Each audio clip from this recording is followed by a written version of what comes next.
Bonjour à toi qui me rejoins pour une nouvelle petite vidéo guidance. Je laisse faire un peu l'écart, je laisse voir un peu les messages qui sortent pour aller voir les énergies de la nouvelle lune. Cette fois-ci, je ne me trompe pas parce que je m'en excuse. À la dernière pleine lune, celle du 31 août, j'étais persuadée que cette pleine lune arrivait le 30 août. Je ne sais pas pourquoi, dans ma tête, c'était le 30 août. Alors après, les vidéos que j'avais fait ne changent pas grand-chose dans le sens, enfin, ça change rien, dans le sens où je me connecte moi à l'énergie de cette lune. Et les énergies de toute façon s'activent quelques jours avant et elles restent encore quelques jours après. Donc le fond du message de toute façon était entre guillemets le bon, en tout cas pour ceux à qui ça a parlé. Pour ceux à qui ça n'a pas parlé, c'est que peut-être vous n'étiez pas dans le même collectif ou peut-être que vous l'avez plus vécu dans un inconscient aussi. Des fois, on peut avoir des messages et sur le conscient, on n'a pas l'impression que c'est quelque chose qui se vit, mais sur l'inconscient, c'est peut-être quelque chose qui est en train de se travailler et qui est en train d'émerger pour revenir justement au conscient. Euh, voilà, donc je m'excuse. Là, j'ai regardé avant. Si j'ai bien regardé, c'est le 15 septembre. Pareil, je ne sais pas pourquoi j'étais connectée sur le 14 septembre. Allez savoir pourquoi. Bref, la prochaine nouvelle lune, donc de septembre, on va aller voir un peu ce qui se joue, qu'est-ce qu'elle vient nous faire comprendre, immerger à l'intérieur de soi, quels sont les messages surtout pour cette nouvelle lune. Je vous fais mon petit speech de début de vidéo, puis après on part sur la guidance. Si tu souhaites être guidé, accompagné sur ton chemin d'évolution, pour pouvoir comprendre un peu ce qui se passe dans ta vie, les blocages, que ce soit relationnel, professionnel, financier, etc. Pour moi, quand les choses bloquent, c'est qu'il y a forcément une source. Surtout quand on le désire, donc c'est qu'il y a une source au niveau du blocage, une ou plusieurs sources, hein, parce que des fois on revient plusieurs fois sur les mêmes blessures. C'est parce que déjà premièrement il y a plusieurs racines différentes, et deuxièmement parfois il faut regarder de nouveau la problématique mais sous un autre angle. Donc c'est jamais par hasard, voilà. Donc si tu souhaites être accompagné par mes soins, sur une guidance ou sur un soin chamanique, tu n'hésites pas, toutes les infos sont juste en dessous de la vidéo. Et tu peux aller prendre rendez-vous directement sur mon site internet où j'ai expliqué aussi ce que moi je mettais derrière une guidance, comment se passe une guidance avec moi. On a tous nos manières de faire qui sont différentes. Et suivant la personne que vous allez choisir, forcément la guidance sera plus ou moins différente, etc. Donc moi j'ai essayé d'expliquer comment je pratique mes médecines autour de la guidance et autour des soins chamaniques. Si tu souhaites me soutenir aussi dans l'évolution de cette chaîne, tu n'hésites pas à liker mes vidéos, à partager mes vidéos, à partager ma chaîne et surtout à t'abonner. C'est avec grand plaisir que je t'accueillerai dans cette nouvelle communauté. Et c'est surtout que moi, ça m'aide à la développer, cette chaîne, et à la faire connaître au plus grand nombre.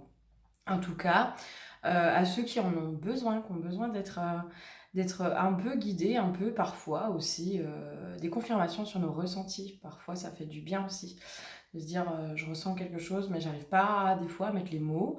Et il y a des vidéos où en fait ça fait eureka à l'intérieur de soi et on se dit ouais ok là en fait la personne elle a tout mis en mots ce que moi je ressens à l'intérieur de moi. Donc ça peut aider des gens.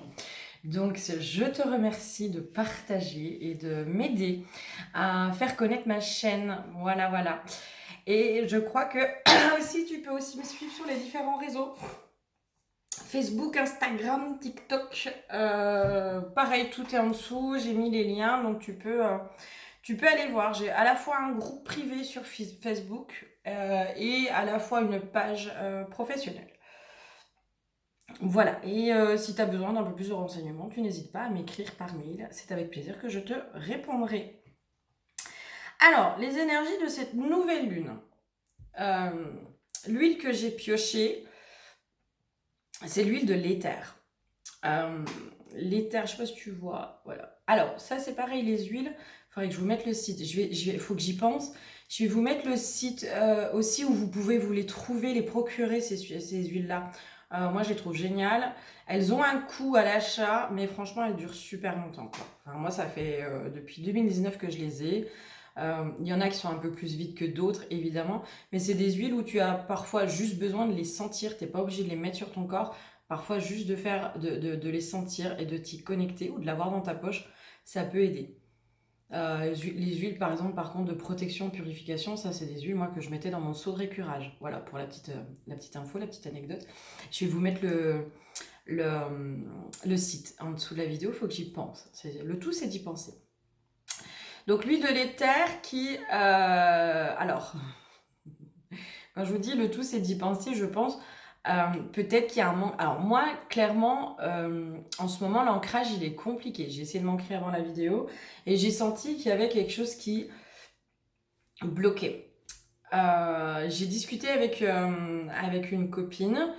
Merci Marine hein, pour tes petites infos, voilà, pour ces partages qu'on a entre âmes qui parcourent le même chemin ou qui ont parcours des chemins similaires, où cette personne m'expliquait qu'en fait en ce moment on était vraiment ramené à être dans notre corps. Donc du coup être de plus en plus dans la matière et l'huile de l'éther du coup c'est comme si elle nous disait mais peut-être on a de la difficulté à être dans la matière. Les énergies sont super lourdes. Quand on est dans la matière aujourd'hui, quand on se connecte un peu aux énergies, au collectif, à tout ça, c'est lourd. Enfin, tout le monde tire la gueule, quoi. Je suis sortie ce week-end. Waouh, ça faisait une éternité que j'étais pas ressortie en discothèque. Et ben, c'est impressionnant comme les gens ils font tous la gueule. Enfin, le collectif il est lourd. Les gens ils sont pas bien. On voit qu'ils sont pas bien, que énergétiquement. Alors forcément, quand on n'est pas bien, énergétiquement, on dégage aussi ce truc de pas bien. Et du coup, énergétiquement, c'est hyper compliqué. Enfin, ouais, c'est lourd. C'est lourd. Donc forcément, ça se retranscrit sur la matière et au niveau de la matière, on est sur quelque chose qui est beaucoup plus lourd. Donc beaucoup plus de difficultés à se reconnecter à la matière, mais se reconnecter à notre corps, j'entends au bienfait et au plaisir qui passe par le corps aussi. Là, moi en ce moment, dans les 2-3 messages que je peux soit donner aux personnes, soit recevoir, soit qu'on me donne, il y a vraiment de repasser par cette notion de plaisir du corps. Euh, ouais. J'ai une notion aussi des corps qui ont été malmenés. Euh, et du coup, rapporter le corps comme... comment dire? C'est notre véhicule terrestre à notre corps. Mais il y a une notion de... Il a vécu des choses qui étaient pas cool. En fait, tout passe par notre corps. Notre corps, c'est un peu presque notre filtre entre la matière et l'éther. C'est lui qui filtre presque tout en fait finalement entre l'émotionnel, le mental, les énergies invisibles, bonnes ou mauvaises, euh, positives ou négatives, on va plutôt dire ça. Euh, Plus ce qui se passe dans la matière, le fait de toucher, de ressentir corporellement, etc. C'est comme si on montrait que c'était un peu notre filtre, mais notre filtre dont on a besoin et dont il faut prendre soin. Et peut-être que notre corps, alors pour ceux qui sont connectés à ce collectif-là, peut-être que votre corps a été malmené ces dernières années et peut-être qu'il y a des mémoires, euh, comment dire, vous savez, quand on vit des traumas, on le vit par notre corps, quoi. Corporellement, on vit notre trauma par le corps, que ce soit une rupture amoureuse, ça nous fait quand même une sensation dans notre corps. Quand on vit des chocs difficiles, un décès ou n'importe, ça passe par le corps, ça laisse des mémoires hein, au niveau du corps. Euh, Ça laisse des mémoires au niveau du corps. Et là, c'est comme si on se disait, mais le corps n'est pas que la mémoire du négatif. Et c'est comme s'il fallait qu'on remette notre corps dans une mémoire aussi de positif, de remettre aussi des mémoires positives au niveau de notre corps. C'est pour ça que là, on est peut-être de plus en plus ramené à notre corps pour pouvoir ressentir de plus en plus le positif. Enfin, moi, j'ai vraiment un truc comme ça, de retransmuter notre négatif, mais de redonner de nouvelles informations à notre corps par quelque chose de positif. Ouais, c'est notre filtre. C'est notre filtre. J'entends, il a été laissé de côté aussi. En effet, ceux qui ont fait ce travail sur eux-mêmes, on est beaucoup allé prendre soin de notre intérieur, dépoussiérer, guérir, etc., etc. Et peut-être que là, on est vraiment ramené à reprendre soin aussi de notre véhicule terrestre. Ouais. Alors, ok, d'accord. Pour certains, il y aura peut-être des pannes de voiture. Si jamais. Si jamais vous ne serez pas surpris, si vous avez une panne de voiture, c'est aussi parce qu'en fait, votre véhicule, votre voiture, ça représente aussi votre véhicule, votre corps, votre véhicule terrestre. Moi, la mienne, elle est tout le temps crade. Alors, ça ne veut pas dire que je suis crade, mais en effet, ça peut être aussi cette difficulté à prendre soin du corps. À ne serait-ce que mettre de la crème quand on a la peau sèche. C'est un truc très bête, mais c'est juste ça. Ça a un peu le reflet aussi de la vision et de l'importance qu'on attache à notre corps, sans tomber dans de la superficialité, hein, sans être superficiel, sans être tout le temps à fond sur oh mon Dieu, j'ai pris 3 grammes et j'ai un petit bourrelet, j'ai une petite ride, sans être dans ces trucs-là. Mais c'est comment finalement on redonne du bon aussi à notre moteur, à notre machine. Comment on en prend soin, comment j'ai une notion, comme si pour certains, on a suffisamment pris soin de notre intérieur. Il est peut-être temps aussi aujourd'hui de reprendre soin de l'extérieur. Il y a une notion aussi, on a réappris à prendre du plaisir à l'intérieur de soi, c'est-à-dire à être seul avec soi-même. À être connecté à soi-même, à ce besoin de solitude, à retourner dans l'introspection, etc. Et c'est comme si là, on était poussé pour moi à ce qu'on se reconnecte du coup au plaisir, mais par le biais du corps, le plaisir du toucher, le plaisir de la relation, mais par le biais du corps, le plaisir, alors par le biais du corps, ça ne veut pas forcément dire avoir des rapports sexuels, c'est aussi faire un câlin ou juste ressentir la présence de l'autre à côté de soi. J'entends aussi s'exposer au monde. C'est quand même notre corps qui nous permet, qui est notre première impression. La première impression qu'on a sur quelqu'un, elle est physique, elle est corporelle. Je suis désolée, mais on ne peut pas avoir une bonne image de quelqu'un qui est complètement négligé, qui se pointe devant vous, qui a les cheveux gras, qui a des trous dans les yeux. Ça définit pas sa personne, ça ne définit pas sa valeur. Ça veut pas dire qu'elle est bien ou pas bien, cette personne qu'elle a moins d'estime ou quoi que ce soit. Ça veut juste dire que notre corps, l'apparence que l'on a, donne une image aussi de notre intérieur, de qui on est. Si on a tendance à se laisser complètement aller, on renvoie cette image-là à l'autre. Et l'autre, du coup, est déjà dans ses propres a priori, est déjà dans a déjà scanné et inconsciemment, s'est déjà fait une idée de nous. Alors, des fois, ça peut être surprenant parce qu'on peut se faire une idée au premier abord et être complètement,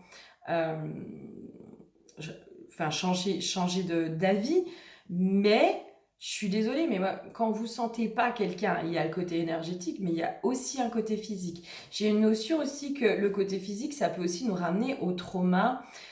Quand je vois une personne, elle ressemble à quelqu'un qui m'a fait du mal, donc du coup, j'ai une mauvaise image d'elle. Alors qu'en fait, c'est juste une mémoire.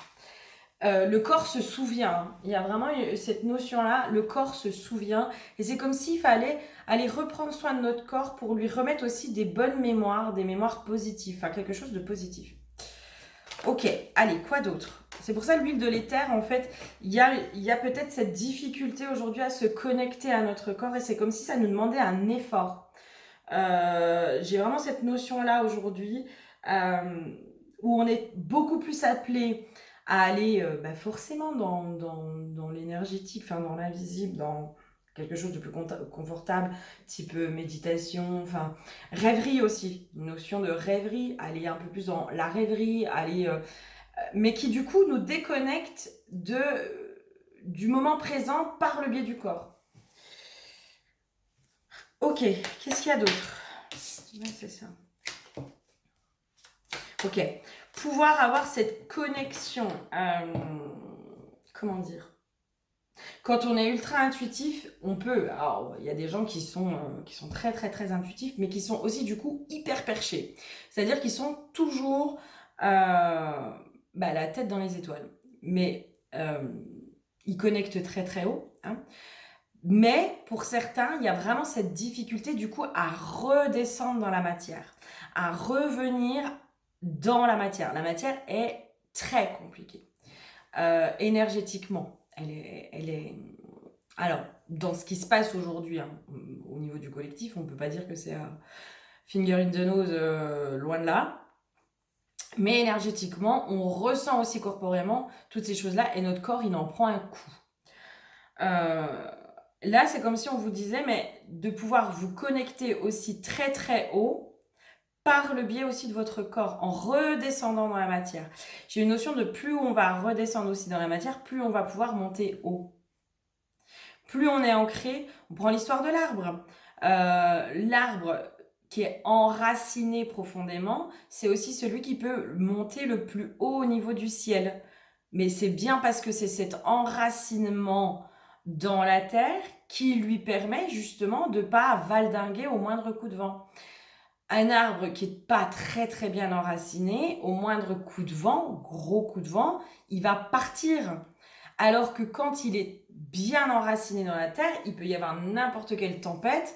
L'arbre, c'est pas pour autant qu'il va finir par terre. Et là, c'est ça. C'est comme si on ramenait aussi de plus tu vas être ancré dans ton corps. Moi, j'ai vraiment la notion du corps. Par ton corps et dans ton corps, plus tu vas pouvoir évoluer et monter haut aussi. C'est comme si ça nous faisait une piqûre de rappel, et en même temps un truc de ouais ok ça c'est tu l'as déjà appris, ça tu l'as déjà travaillé, mais là faut le travailler encore plus en profondeur. On revient des fois on revient sur les mêmes choses, mais mon ancrage je l'ai déjà travaillé, je suis déjà allée voir ce qui m'empêchait d'être ancré, etc. Ouais ok tu l'as travaillé, mais ça veut pas dire qu'il faut pas y reprêter attention. Voilà. Là, aujourd'hui, on est en train de vous dire, ben là, il va falloir aller y reprêter attention, mais de façon beaucoup plus profonde. J'entends soutenue aussi, beaucoup plus soutenue. Hey, coucou Shiva. Tu veux venir ou pas? Alors, ok, quoi d'autre? Ouais, ok. Oui. Ben oui, mais oui. Plus on est ancré aussi, moins notre mental a la place pour nous raconter du blabla. Et du coup, notre mental, c'est aussi notre auto-saboteur, celui qui nous pousse à douter de nous, à avoir peur, à tout ça. Et c'est comme si on était en train de nous dire, mais si en ce moment, tu as l'impression que tu te sabotes, peut-être par le biais de la procrastination ou par le biais, je sais pas moi, des peurs, des doutes, j'entends, j'ai cette notion, vous savez, quand on n'arrive pas à se positionner, on a les fesses entre deux chaises. Là, tout ça, en fait, c'est comme si on était en train de me montrer, mais ça, c'est tout le mental, en fait. C'est tout le blabla du mental qui t'empêche de te positionner. Plus tu vas être ancré, plus tu vas être enraciné dans la terre, plus tu vas être présente à ton corps, ou présent à ton corps, moins il y aura de doutes, moins il y aura du coup la place pour l'auto-saboteur, pour venir te raconter ces petits mensonges pour ne pas réussir. Il y a vraiment un truc comme ça en fait. C'est comme si là on nous poussait vraiment à revenir dans la matière. Mais à revenir différemment. À revenir différemment avec, entre guillemets, les armes. Je mets vraiment entre guillemets les armes. Qu'on a développé aussi en faisant tout ce travail sur soi. On n'a pas fait tout ça pour continuer à être isolé. clairement. Même si pendant les débuts d'éveil, on a besoin de s'isoler parce qu'on ne supporte plus les relations humaines, on ne supporte plus les autres, enfin, tout est trop, tout est compliqué, tout est compliqué. Euh, on est obligé de passer, enfin, on passe par ces phases-là parce que aussi la relation avec nous-mêmes, elle est compliquée. Ce qu'on traverse, cette nuit noire de l'âme ou cette souffrance qu'on est en train de traverser, ces enfers, hein, nos propres enfers qu'on est en train de traverser, c'est hyper compliqué. Donc du coup, la relation, elle peut être compliquée. Relationner, s'ouvrir au monde, etc. Donc on a plutôt cette tendance à se replier sur soi, à s'enfermer, à s'isoler. Euh, voilà. À un moment donné, on est quand même poussé, parce qu'on est quand même des êtres incarnés. On a choisi d'expérimenter la matière. Et cette matière, on ne va pas l'expérimenter seul. La relation à l'autre, c'est celle qui nous permet d'évoluer, c'est celle qui nous apporte aussi du plus. Elle nous apporte pas que du négatif, elle nous apporte du plus. Enfin, je sais pas, moi, quand on a des fous rires, quand on a des moments de complicité, quand on va s'amuser, quand on est dans le partage avec l'autre, c'est quand même du plus. Et c'est pas que du négatif, la relation à l'autre, le monde extérieur n'est pas que du négatif. On a choisi ce plan d'incarnation, on a choisi la matière, on a choisi tout ça. C'est pas pour s'isoler.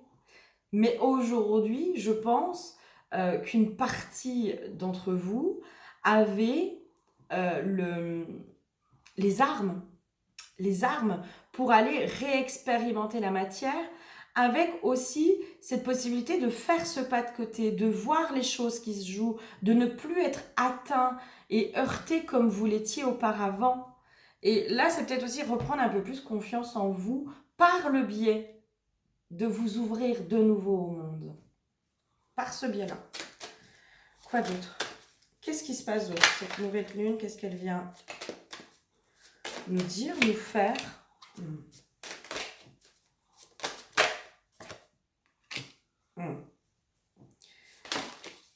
Ouais, il y a vraiment cette notion. Ok.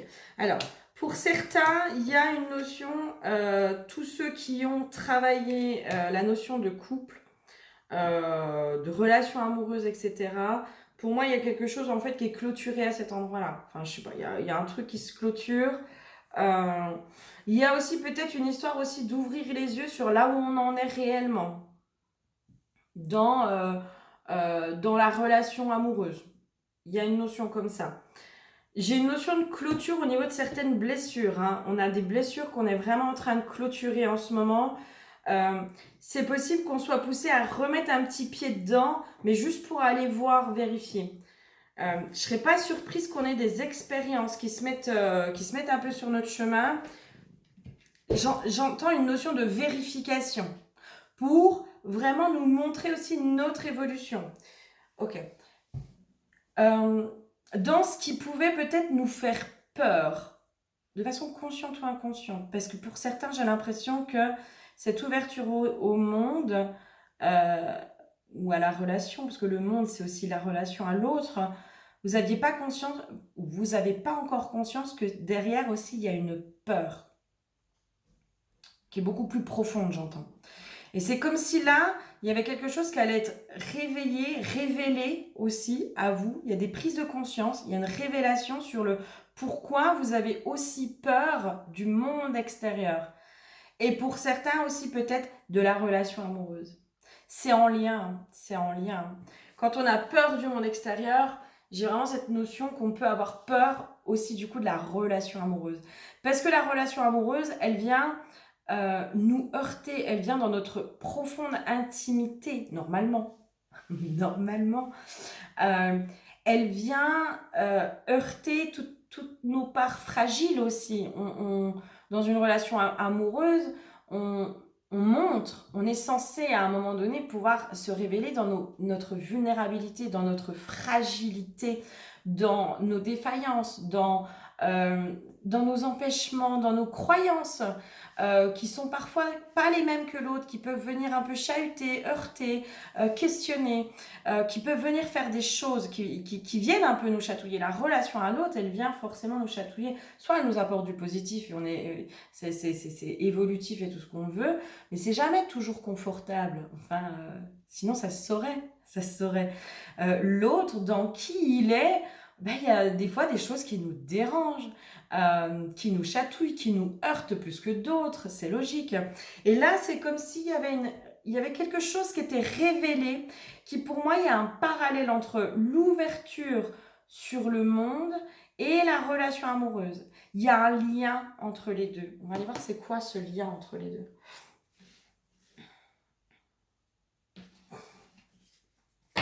Il y a une peur. En fait, j'ai beaucoup de mal à m'ouvrir au monde, mais aussi parce que, alors, c'est soit j'ai beaucoup de mal à m'ouvrir au monde, et inconsciemment, ça vient avoir un impact de toute façon dans la relation amoureuse, soit c'est mon peur, ça me parle aussi, ma peur de la relation amoureuse, ma peur inconsciente de la relation amoureuse, qui m'empêche de m'ouvrir au monde.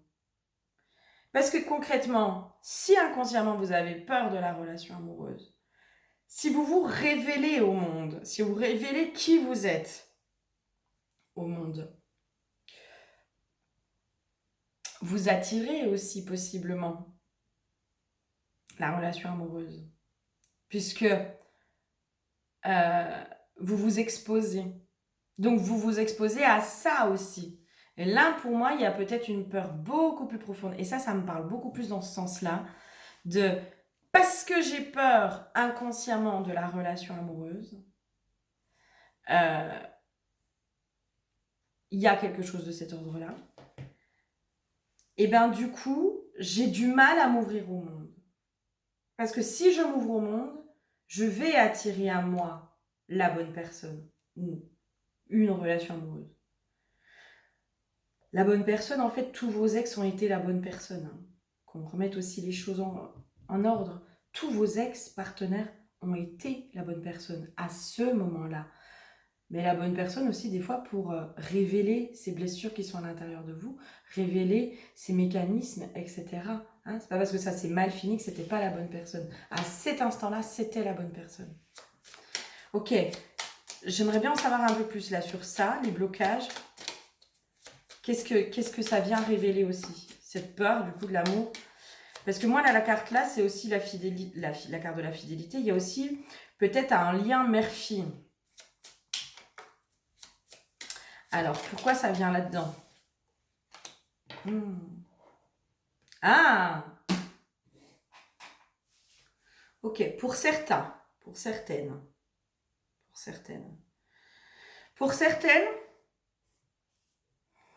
il y a une notion, en fait, d'un lien mère-fille, où il y a une difficulté, du coup, à prendre... j'ai une notion de son autonomie, sa place, son individualité, qui vient aussi, du coup, empêcher la relation. Là, moi, ce qu'on me montre, c'est peut-être qu'on a associé l'empêchement de cette relation à ce lien mère-fille qui n'était pas peut-être vécu comme sain, alors qu'en fait, inconsciemment, c'est parce qu'on a peur de la relation amoureuse, qu'on a détourné notre regard, qu'on s'est peut-être aussi fusionné avec notre propre mère, pour ne pas prendre cette place d'individualisation, d'individuation, je ne sais plus comment on le dit exactement. Il y a un truc comme ça, en fait, qui s'est figé. Mais c'est pas... En fait, là, j'ai vraiment une notion. C'est pas le lien mère-fille, le problème. C'est pas du tout ça. Alors, peut-être que c'est compliqué, que c'est pas un lien qui est simple, mais c'est pas forcément le lien mère-fille, le problème. Le problème se situe... Ce qui se cache derrière ce lien mère-fille, c'est cette difficulté à prendre complètement son envol, à prendre complètement sa liberté, à être autonome, mais autonome dans toutes les sphères. J'ai une notion aussi de autonome émotionnellement et autonome à tous les endroits. Parce que si on est autonome à tous les endroits, on est aussi prête à rentrer complètement dans une relation amoureuse. Enfin, il y a vraiment... C'est comme s'il y avait quelque chose qui s'imbriquait. Et j'ai vraiment cette notion du chat qui se mord la queue, là. C'est vraiment le chat qui se mord la queue où on tourne en rond un peu sur le problème. On tourne en rond sur le problème, mais en même temps, pour moi, tout est lié. J'aimerais bien avoir une clé.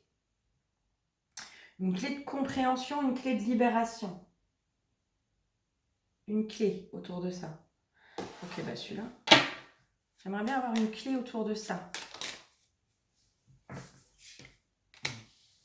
Bon, bah ça, oui. Mais... oui, bah oui. La peur du bonheur. Il y a, pour certaines encore, cette peur du bonheur qui peut remonter, qui peut être mis en lumière. C'est rigolo parce que c'est ce qu'une copine vient de me dire juste avant la vidéo. Donc je pense que la vidéo te parlera.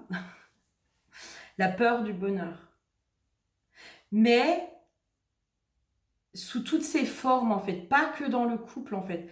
Mais le point central, j'ai vraiment cette notion du point central. C'est même pas la relation amoureuse, du coup. C'est l'ouverture au monde. Si je m'ouvre au monde, je m'ouvre aussi au bonheur. Mais vu que j'ai peur de la relation amoureuse, vu que j'ai peur de m'individualiser, vu que j'ai peur du bonheur, vu que j'ai peur de toutes ces choses-là, parce que concrètement, ça fait partie de toutes ces notions de bonheur. Le couple, normalement, est censé être une source de bonheur. Est censé aussi être un endroit où on se ressource, où on prend du plaisir, on évolue, etc. Normalement, le couple est vu comme quelque chose de positif et qui participe à notre bonheur. Il n'y a pas que ça qui fait notre bonheur, mais en tout cas, ça fait partie des sources de plaisir et de bonheur. Le fait de devenir, de passer par exemple de la jeune fille à la femme, alors, on peut avoir 50 ans et être toujours dans notre petite fille ultra présente, hein, être toujours dans ce lien fusionnel, toujours dans ce truc un peu compliqué.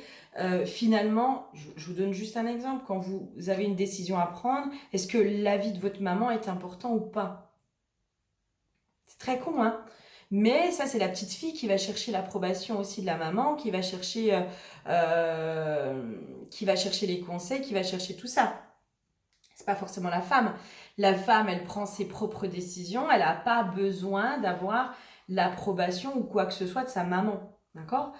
Là, le fait de pouvoir aussi être dans cette individuation, ça amène aussi une source de bonheur parce que aussi on passe à un cap supérieur. Il y a vraiment cette notion de cap supérieur. En passant c'est des passages, hein, de la jeune fille à la femme ou à la mère. Euh, Là, on parle sur de l'inconscient, hein, on parle pas, c'est pas parce que vous êtes maman, vous n'êtes pas passé dans le stade de la mère, etc.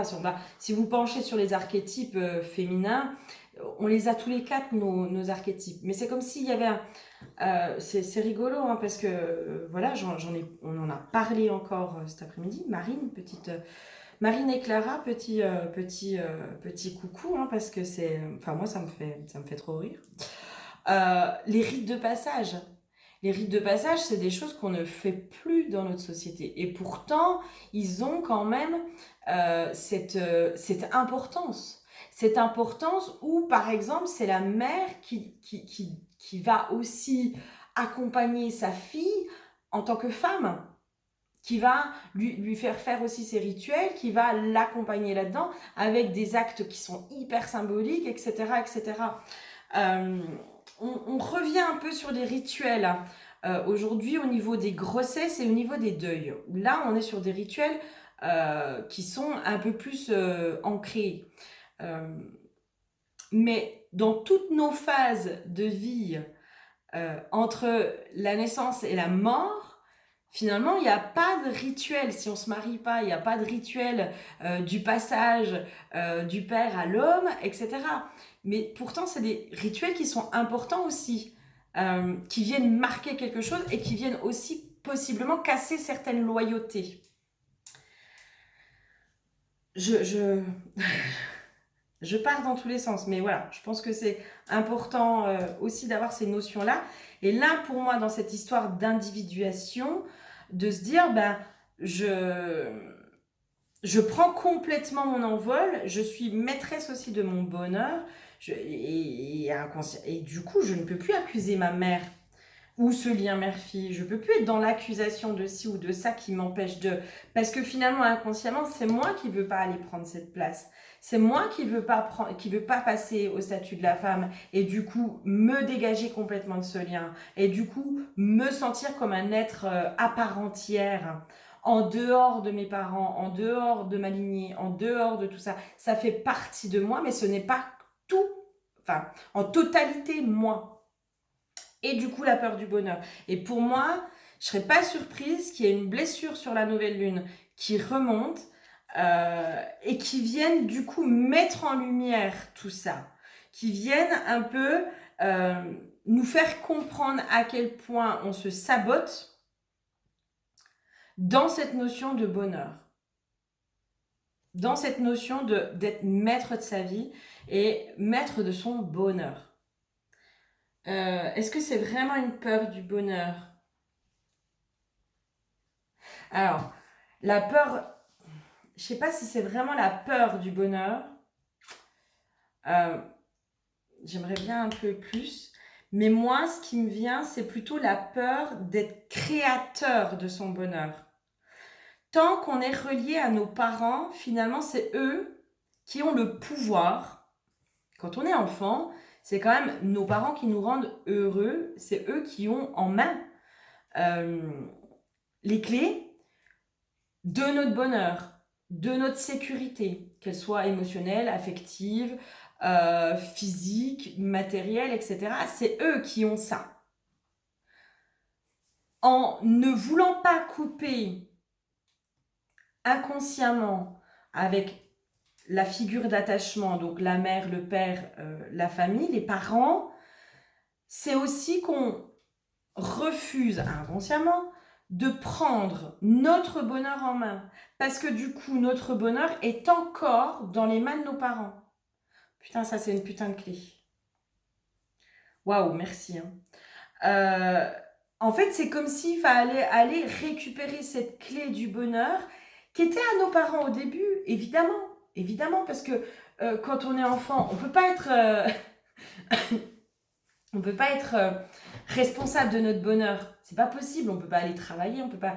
Mais c'est comme si, et c'est pour ça cette histoire de rite de passage, c'est comme si ce rite de passage, ça devait être à un moment donné que les parents redonnent une clé à leurs enfants. Alors si vous êtes parents, moi je vous invite à le faire auprès de vos enfants qui sont en âge d'être adultes, de pouvoir leur donner cette clé en disant mais cette clé qui est ton bonheur, qui symbolise ton bonheur, que j'ai eu entre les mains parce que c'était ma responsabilité à l'époque, aujourd'hui je te la redonne parce qu'aujourd'hui c'est ta responsabilité, ce n'est plus la mienne. Et en fait, c'est pas la peur du bonheur, c'est juste que ce qui nous fait peur, c'est d'être responsable de notre bonheur.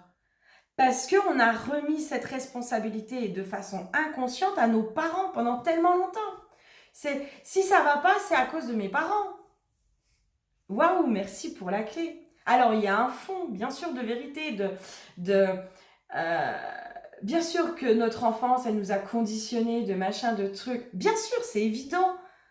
Mais à un moment donné, c'est nous qui sommes responsables. C'est plus eux qui détiennent cette clé. C'est nous qui devons aussi aller reprendre cette clé en disant mais moi aujourd'hui, je reprends la clé de mon bonheur parce que aujourd'hui, je me rends responsable de mon bonheur et c'est pas vous par vos comportements, par votre philosophie de vie qui aujourd'hui avait encore un impact sur moi. Parce qu'aujourd'hui, je ne vous laisse plus ce pouvoir, je reprends complètement la responsabilité de ma vie et de mon bonheur. Waouh, c'est fort comme clé, je trouve. Ouais, ben les parents, je vous invite à faire à un moment donné ce rituel-là, quoi, vis-à-vis de vos enfants, leur redonner, du coup, leur responsabilité, euh, enfin, ouais, leur responsabilité dans leur vie, dans leur bonheur, de leur dire, mais voilà, moi je l'ai été responsable, parce que c'était mon rôle, mais aujourd'hui ce n'est plus mon rôle. Comment on pourrait le poser? Parce que pour des gens qui ont par exemple des parents qui sont décédés, ou que vous êtes en froid, ou quoi que ce soit, j'aimerais bien éventuellement un rituel ou quelque chose à poser.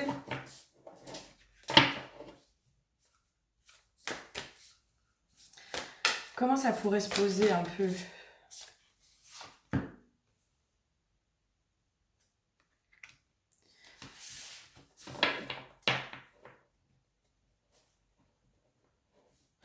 C'est très con. Enfin, pourquoi pas, ça pourrait être. Ok. Alors, c'est une proposition hein, de rituel, de pouvoir ancrer ça dans la matière.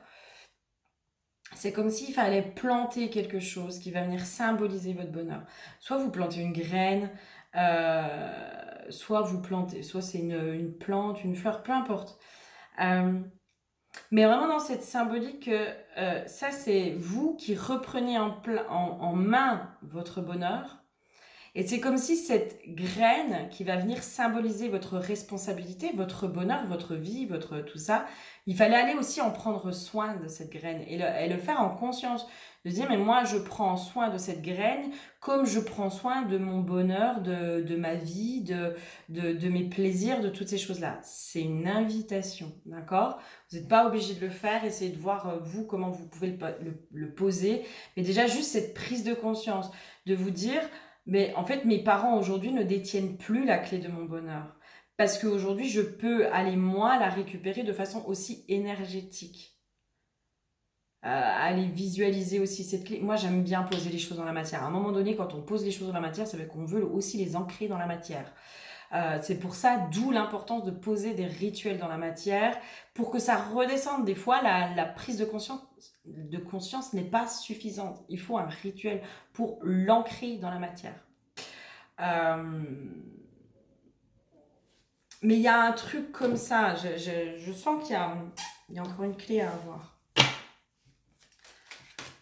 J'aimerais bien un complément d'information parce que oui, nos parents ont été responsables de notre bonheur. Comment on fait pour le récupérer aussi à un moment donné?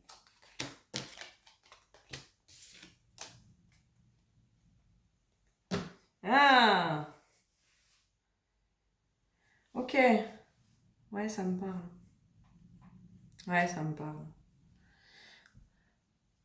En faisant porter la responsabilité complète ou partielle ou totale, peu importe, à nos parents par rapport à nos blessures,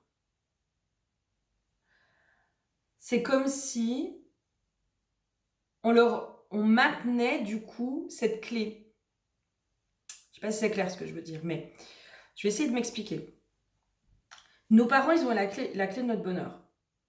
Vraiment, enfin, moi j'ai besoin de la matérialiser, cette clé. J'en ai pas de clé, mais tant pis, on va dire que c'est ça. Voilà, ça c'est la clé du bonheur, de notre bonheur que nos parents ont eu à notre naissance. Parce que ils nous ont crié et que quand on est bébé, c'est eux qui détiennent cette clé. Cette clé, elle va symboliser à la fois les bonheurs, mais aussi les malheurs. Hein, c'est-à-dire nos blessures, qui sont aussi leurs propres blessures. Hein, ils n'ont pas fait exprès de nous blesser. S'ils avaient pu faire autrement, ils l'auraient fait.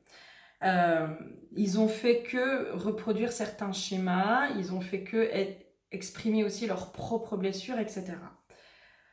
Tant qu'on les rend responsables de qui on est aujourd'hui, de nos blessures, de machins, de trucs, ça veut dire qu'on leur laisse aussi cette clé de notre bonheur et de nos malheurs. C'est comme si cette clé, elle symbolisait nos bonheurs et nos malheurs. C'est notre vie, en fait. C'est notre vie. Hein, cette clé, c'est notre vie. Donc, eux, ils ont la clé. Nous, on les rend responsables de notre malheur, alors que finalement, ils veulent, pour la plupart, notre bonheur. Tout est là, en fait. Tout est là. Mais il y a un truc, c'est comme si on se dit, il fallait symboliquement aller dire, écoutez, moi, je reprends ça. Ça m'appartient. Ça, c'est ma vie. C'est mes bonheurs et mes malheurs. et j'arrête de vous rendre responsable de tous mes malheurs. L'éducation que vous m'avez donnée, il y a une notion de pardon aussi derrière. L'éducation que vous m'avez donnée, je comprends que vous avez fait du mieux que vous pouviez. Avec ce que vous aviez dans votre trousse à outils, dans votre mallette à outils. Vous n'aviez pas le bon marteau ou les bons clous, le marteau qui allait avec les bons clous. Bref, vous n'aviez pas les bons outils pour moi, pour qui j'étais. Mais moi, aujourd'hui, je reprends ça parce qu'aujourd'hui, je me rends responsable de mon bonheur. Et j'arrête du coup de vous rendre responsable de mes malheurs ou de mon bonheur. Parce que ma responsabilité, elle se situe aussi à cet endroit-là, de se dire, bah, ok, j'ai été éduquée de telle ou telle manière. Maintenant, est-ce que ces blessures, est-ce que la façon dont on m'a traité a encore, est-ce que je laisse encore un pouvoir ou un impact aujourd'hui sur qui je suis? Oui, non. Si oui, ça veut dire que je redonne la clé à mes parents. Et du coup, je ne veux pas être responsable de mon bonheur. Vous voyez ce que... Il y a vraiment un truc comme ça qui se joue, quoi. Limite un rituel de pardon vis-à-vis de nos parents, quoi. Mais je vous pardonne. Je vous pardonne. J'ai conscience, j'ai notion. Je pense qu'à un moment donné, on n'a pas fait tout ce travail-là. Alors là, c'est nos enfants intérieurs qui vont aller causer, qui vont dire oui, mais machin, on m'a fait ci, on m'a fait ça, etc., etc. Si on fait ce pas de côté, puis qu'on regarde la situation de l'extérieur, qu'on voit nos parents agir dans leurs blessures et sur nos blessures, hein, qu'on voit juste les enfants blessés réagir l'un en face de l'autre, on fait ce pas de côté, puis on se dit, ben oui, mais si on va un peu plus loin, ton père, il a vécu ça, ta mère, elle a vécu ça, est-ce que tu crois vraiment qu'elle avait les armes pour pouvoir t'apporter tout ce dont tu avais besoin? Non. Alors, pourquoi à un moment donné, tu continues à lui en vouloir pour quelque chose qu'elle était incapable de te donner? Elle n'était pas du tout dans cette capacité-là. Et pour moi, si on fait tout ce chemin de guérison intérieure, c'est aussi pour pouvoir en arriver là et pour pouvoir aussi pardonner les premiers qui nous ont fait du mal, mais avec leur amour. Par amour, ils nous ont fait du mal, mais avec qui ils étaient aussi, avec leurs propres défaillances. Et c'est pour ça aussi cette histoire de j'ai du mal à mourir au monde, j'ai du mal machin. Pour moi, tout est lié, tout va ensemble. Et peut-être que le lien, la source principale, et que là, ça allait reprendre notre pouvoir complètement avec nos parents, la responsabilité de notre vie, mais c'est surtout aussi de pouvoir aller les pardonner et puis de leur dire, mais je sais que vous avez fait du mieux que vous pouviez. Et je vois, je comprends, et je reprends cette clé de mes bonheurs et malheurs, c'est aussi symboliquement aller reprendre ce pouvoir qu'ils peuvent avoir sur vous. S'ils sont responsables de votre bonheur ou de vos malheurs, ça veut dire que tous leurs mots, leurs comportements ont un impact sur vous, qui viennent encore, voilà, vous toucher, vous heurter, etc., etc. Alors je dis pas qu'après derrière vous serez plus heurté, mais il y a vraiment ce truc de est-ce que je laisse ce pouvoir, est-ce que je laisse faire, ou est-ce que je reprends complètement, j'ai le litière, le chat qui est dans la litière au même moment, est-ce que j'enterre? Est-ce que j'enterre le passé? Est-ce que du coup je repars pas sur des nouvelles bases en me disant, bah ouais, ils sont comme ça. Comme quelqu'un que vous venez d'apprendre à connaître, et puis que vous le voyez jouer, vous voyez que c'est ses masques, vous voyez que c'est ses peurs, vous voyez que c'est ses blessures qu'il faut agir, et vous pouvez lui apporter de la compassion, vous êtes en capacité de lui apporter de l'amour, de la compassion et du pardon. Et ben voilà, je pense que il y a une grosse libération qui va se faire pour moi à cet endroit-là et sur comment on reprend complètement le pouvoir sur sa vie. Voilà. J'espère que ça vous aura aidé, que ça vous aura apporté des clés, des compréhensions. Voilà. Moi, c'est les messages guidance de la nouvelle lune sur comment elle va venir travailler. Maintenant, j'espère, je vous souhaite que ça puisse vous apporter toutes les clés dont vous avez besoin aujourd'hui et que vous puissiez aussi remettre du coup en conscience et en mouvement les bonnes choses pour que cette nouvelle lune elle puisse être constructive pour vous et vous aider sur votre chemin. Voilà. Si vous souhaitez être accompagné par une guidance ou un soin, ben, vous n'hésitez pas. Vous venez en individuel Vous allez sur mon site et vous prenez rendez-vous directement pour avoir une séance en individuel. En attendant, prenez soin de vous. Je vous fais plein de gros bisous et je vous dis à très bientôt. Bisous, bisous!